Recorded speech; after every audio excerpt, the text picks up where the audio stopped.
Every subject matter has a certain threshold beyond which people of average intelligence can no longer participate easily. Let's use math as an example. Almost everyone can master multiplication, addition, subtraction, and division.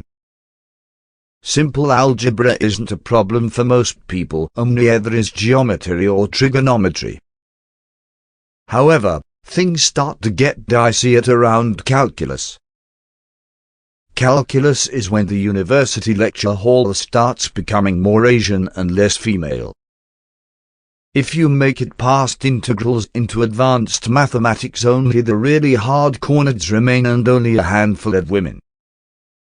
The same phenomena is present at every subject matter.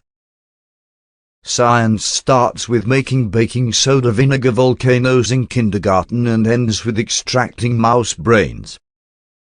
English starts with phonetics in grade school and ends with linguistics. You get the point. The red pill has been around since 2013. The manosphere has been around since the internet. It's pretty safe to say that we have thoroughly answered the question of how to get sex from women. We also figured out how to cultivate masculinity. How to pass simple shit tests. All of the simple, actionable, practical advice has been given. What remains are complex, nuanced topics with limited to zero practical application.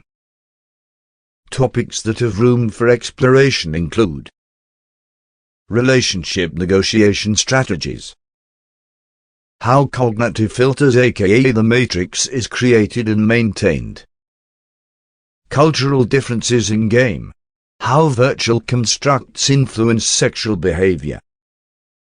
The list of subjects goes on forever, becoming more nuanced and less applicable the further it does.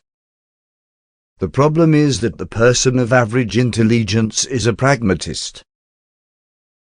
Average people have simple, straightforward jobs where they follow a protocol and rarely, if ever, improvise. In fact, they have no interest in new ways of doing things. If something works, they will do it forever without asking why. Average people don't care about theory. When things get too complex, average people skip over the complex bits and focus on what they understand. At the end of the day, the red pill has some very intelligent writers, doctors, lawyers, high-level corporate executives. We have the human capital and the brain power to produce new insightful content for quite some time. The problem is that the farther we go, the more normies we are going to leave behind.